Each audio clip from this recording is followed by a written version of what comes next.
کبھی قسمت چپ رہتی ہے، کبھی دعائیں خاموشی سے لوٹ آتی ہیں، لیکن اس کا یہ مطلب نہیں کہ زندگی رک گئی یا خوشی کے دروازے بند ہو گئے۔ اصل حسن تو یہی ہے کہ ہم نامکمل خواہشوں کے ساتھ بھی مسکرا کر جینا سیکھ لیں۔ کبھی جو نہ ملا وہ بہتر تھا، اور جو مل گیا وہ قسمت کا انمول تحفہ۔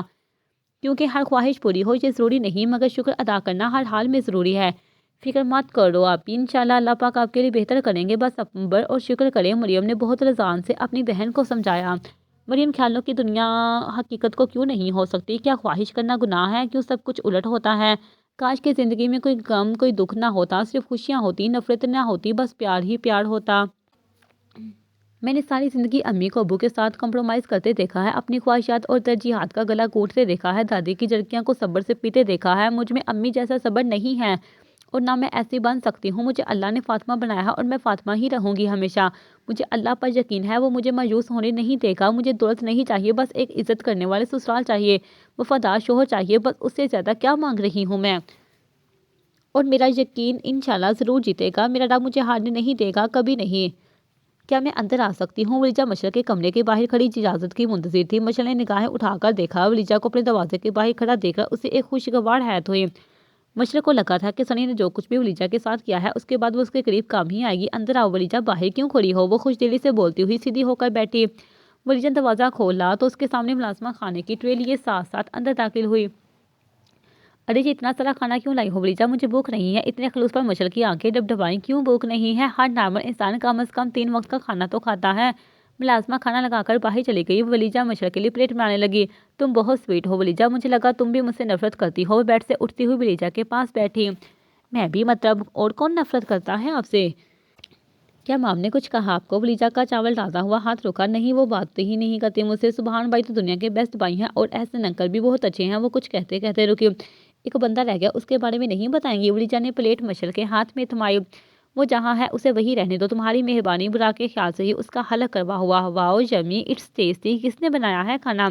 مشرق نے ایک چمچ منہ میں ڈالتے ہی دل سے تعریف کی۔ ولیجہ نے اسے مسکرا کے دیکھا۔ وہ تعریف کرنے کے معاملے میں بہت کھلی ڈلی تھی، ہمیشہ کھل کر تعریف کرتی۔ یہ بات ولیجہ کو بہت اچھی لگتی تھی۔ ہماری شیف ہیں، وہ بہت پرانی ہیں، بہت اچھا کھانا بناتی ہیں۔ یہ سب انہوں نے ہی بنایا ہے۔ جو آپ کا دل کرتا ہے آپ پکوایا کریں، یہ آپ کا گھر ہے۔ آپ کمرے سے باہر آیا جایا کریں۔ اور آپ نیچے کیوں شفٹ ہوئی ہیں؟ آپ کو تو بھائی کے ساتھ ہونا چاہیے۔ ولیجہ نے گلاس میں پانی ڈالتے ہوئے پوچھا۔ تمہارا بھائی میں شکل بھی نہیں دیکھنا چاہتا، دھمکی دے کر نکالا ہے روم سے باہر۔ مشرق نے پانی کا گھونٹ بھرتے ہوئے ولیجہ کی طرف دیکھتے ہوئے جواب دیا۔ تو آپ نے ہار مان لی؟ آپ اپنا کمرہ، اپنا حق چھوڑ کر نیچے آ گئی۔ میں جس مشرق کو جانتی ہوں وہ نہ تو کسی سے ڈری تھی اور نہ ہی ہار مانتی تھی۔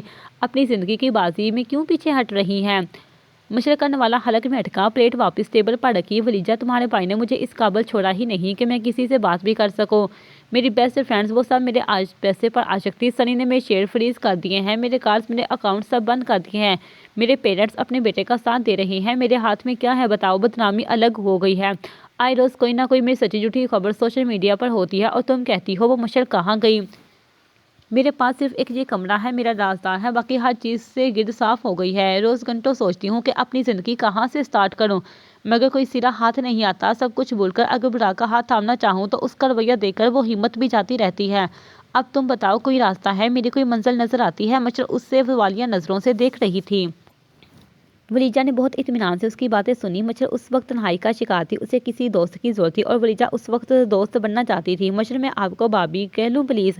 آپ دونوں نے اس رشتے کو قبول نہ کیا ہو، مگر میں نے آپ کو دل سے بھابی قبول کر لیا ہے۔ ولیجہ کی خوبصورت آنکھوں میں اپنے لیے پیار دیکھ کر مشرق کو حیرت ہوئی۔ کس مٹی سے بنی ہوئی ہے یہ لڑکی؟ آخر اتنا بڑا دل کیسے ہے؟ اپنے دشمن کی بہن کو کیسے عزت دے رہی ہے؟ بھابی اب کہاں کھو گئی؟ جواب نہیں دیا میری بات کا۔ ولیجہ نے مشرق کی آنکھوں کے سامنے چٹکی بجائی۔ آپ صبح میرے ساتھ ایک جگہ چلیں گی؟ پلیز انکار نہیں کریں گی آپ؟ میں آپ کو ایسی جگہ لے کر جاؤں گی جہاں کوئی انسان دوسرے انسان کو جج نہیں کرتا۔ وہاں سے سٹارٹ ہوتی ہے ایک نیو جرنی، وہاں صرف سکون ہے۔ اور کیا آپ چلیں گی میرے ساتھ؟ Please please. ولیجہ بہت پر امید تھی کہ انکار نہیں ہوگا۔ ایسی کون سی جگہ ہے تمہیں بلا وجہ میری وجہ سے صدقی محسوس ہوگی؟ رہنے دو۔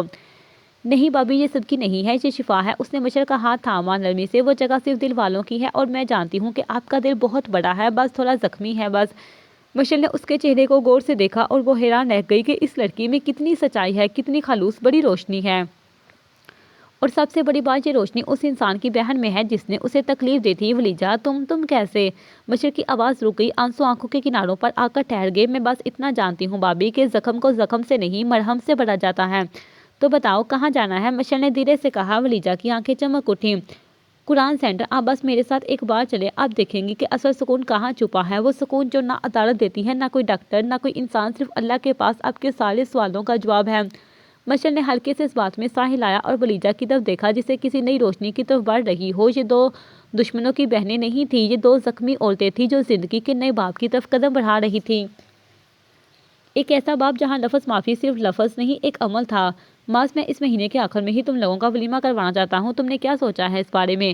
خانے سے فراغت ملتے ہی آدمی سیاست پر تبصرہ کر رہے تھے جب احسن نے بات چھیڑ دی۔ جیسا آپ بہتر سمجھے۔ معاذ نے سب کچھ ان پر چھوڑ دیا۔ تمہاری کیا رائے ہے براق؟ احسن کی جگہ سبحان نے سوال کیا۔ کیا ضرورت ہے دنیا کو بتانے کی؟ بس خاموشی سے جو کرنا ہے وہ کر لے۔ براق نے اپنی رائے دی جو سبحان کو تو بالکل پسند نہیں آئی۔ تم تو پھر خاموش ہی رہو، غلطی ہو گئی جو تم سے پوچھ لیا، بے وقوف ڈنگر انسان۔ سبحان اس کے مشورے پر بد مزہ ہوتا دوبارہ احسن کی طرف متوجہ ہوا۔ معاذ نے اپنی ہنسی کیسے ضبط کی، یہ وہی جانتا تھا۔ بھائی تو مان کیوں نہیں لیتا، تو ذلیل ہونے کے لیے تشریف لایا ہے دنیا میں؟ معاذ نے اسے چھیڑتے ہوئے کہا۔ تو مشورہ بھی تو خود مانگتے ہیں، پھر انسلٹ بھی کرتے ہیں۔ میں تنگ آ گیا ہوں یار اس زندگی سے، کب جان چھوٹے گی یار۔ میں اپنے کام پر فوکس نہیں کر پا رہا، مجھے 2 دن تک نکلنا ہے اسلام آباد، کچھ نہیں آ رہا، کیسے فیس کروں، کیسے فوکس کروں؟ مطلب بھائی انسانوں کی طرح مشرق کو لے جا، تیری بیوی ہے بلکہ میری مانو تو اسے ساتھ لگاؤ، وہ بہت شارپ ہے، تیرا سارا کام سنبھال لے گی۔ یہ دیکھ میرے ہاتھ، مجھے کہیں تو سکون سے جانے دے، اس کو دور ہی رہنے دو ان سب سے، میں اکیلا ہی ٹھیک ہوں، میری زندگی میں اس کی کوئی جگہ نہیں بنتی۔ براق نے ہاتھ جوڑتے ہوئے معاذ سے التجا کی۔ معاذ نے اسے تعصب سے دیکھا۔ براق تھوڑی سی نرمی پیدا کرو، وہ نکاح میں ہے تمہارے، تم جواب دہ ہو اللہ کو اس کے معاملے میں، وہ بالکل اکیلی رہ گئی صرف تمہاری وجہ سے، تم اس طرح ٹویٹ مت کرو اسے۔ معاذ ہر ممکن کوشش کر رہا تھا کہ براق کا جھکاؤ اس کی طرف ہو، مگر براق تو نام بھی نہیں سنتا تھا۔ تم اس کی چھوڑو، اپنی والی کی فکر کرو، اور میں ساتھ چل رہا ہوں تمہارے، آج میں وہیں رہوں گا اپارٹمنٹ میں، میرا دم گھٹتا ہے جہاں۔ معاذ نے ایک آئی برو اچکا کے اسے دیکھا۔ تم اب وہاں نہیں سو سکتے، اس بیڈ کو اب تم نامنظور ہو۔ معاذ اپنی چیئر چھوڑتا ہوا کھڑا ہوا۔ بڑا ہی تو بےہودہ دوست ہے قسم سے، تو شادی کے بعد بدل گیا ہے، میرا دوست نہیں رہا۔ وہ سر پر ہاتھ مارتا ہوا دہائی دے رہا تھا۔ بھائی تو تیری بھی شادی ہوئی ہے، تو بھی بدل جا، کون روک رہا ہے؟ مگر میری بات تو غور سے ضرور کرنا ورنہ پچھتائے گا، دیر ہو جائے، اس سے پہلے اپنے معاملات سنبھال لے۔ ولیجا عشاء کی نماز پڑھ کر اب بھی فارغ ہوئی تھی۔ ارادہ تو معاذ کے لیے چائے بنانے کا تھا، مگر ذرا پہلے تھوڑا خود کو فریش کرنا بھی ضروری تھا۔ سر سے دوپٹہ اتار کر بالوں کو برش کرنے کی نیت سے کھولا چھوڑا، اپنی گلابی ہونٹوں کو مزید گلاؤ سے تر کیا، پرفیوم ہاتھ میں پکڑے اب اسپرے کرنے ہی لگی تھی کہ نامنوس سی خوشبو اسے اپنے آس پاس سے محسوس ہوئی۔ معاذ پرفیوم کی بوتل سے اس کے ہاتھ سے لے چکا تھا۔ یہ خدمت کا موقع غلام کو دیجیے، آپ کا غلام حاضر ہے۔ معاذ کی گمبھیر بھاری آواز نے ولیجا کو لرزنے پر مجبور کر دیا۔ اچھا جی، آپ کب سے میرے غلام ہونے لگے؟ یاد ہے نکاح والے دن میں نے کتنا پکارا مگر آپ ظالم بنے بیٹھے تھے۔ ولیجا رخ موڑے بغیر اپنی سانس بحال کرتے ہوئے بولی، دل کی دھڑکنیں الگ رقص کرتی پاگل ہو رہی تھیں۔ تو جو پکارے تو جان حاضر، آنا مستعد، غرور مسار، ہمراہ ہموار، سماعت واجب، قدم یکساں تیری جانب۔ معاذ نے پہلا سپرے اس کی گردن پر کیا۔ ٹھنڈی خوشبو کی مہک نے ولیجا کے پورے وجود میں ایک لہر سی دوڑا دی۔ ولیجا کی پلکیں لرز دیں۔ یہ الفاظ اس کے دل میں سیدھے اتر گئے تھے، جیسے ہر حرف اس کی دھڑکن کے ساتھ ہم آہنگ ہو چکا ہو۔ تو پھر کیوں نہیں آئے؟ تاکہ تمہاری طرف دیکھ سکتا۔ معاذ نے گردن کی دوسری طرف بھی سپرے کیا اور اپنی شارک کو اس کی شارک سے ملا دیا۔ اس کی تیز ہوتی دھڑکنیں وہ آرام سے سن سکتا تھا۔ اسے بولتے ہی خوشبو لگانے کا بہترین طریقہ، اور آج کے بعد تم ایسے ہی مہکا کرو گی، سمجھی؟ وہ اس کی چھوٹی سی ناک کو زور سے کھینچتا ہوا اسے مزید تنگ کر رہا تھا۔ وہ نظریں جھکائے شرم سے سمٹی کھڑی تھی۔ معاذ کے لمس اور قربت نے اس کی سانسوں کی بے ترتیب بگاڑ دی تھی۔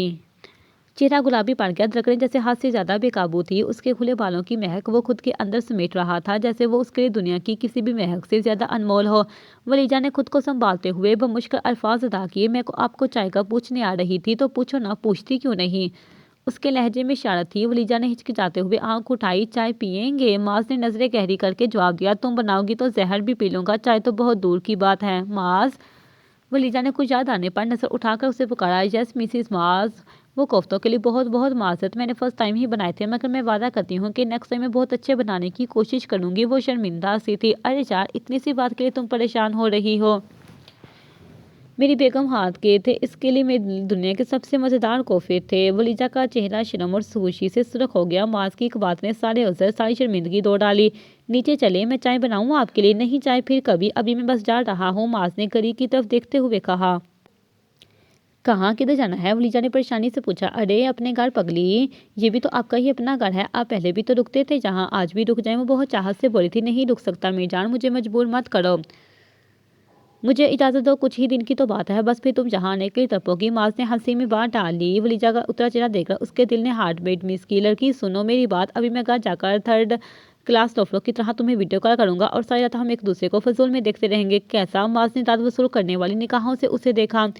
جی نہیں، ایسا عشق نہیں کرنا مجھے جو میرے عشق کے حقیقی سے دور کر دے۔ میری نماز قضا ہو جائے گی اور یہ گیٹ مجھے سارا دن رہے گا، ولیجہ نے بہت مضبوط لہجے میں کہا۔ تو معاذ کے چہرے پر مسکان آئی۔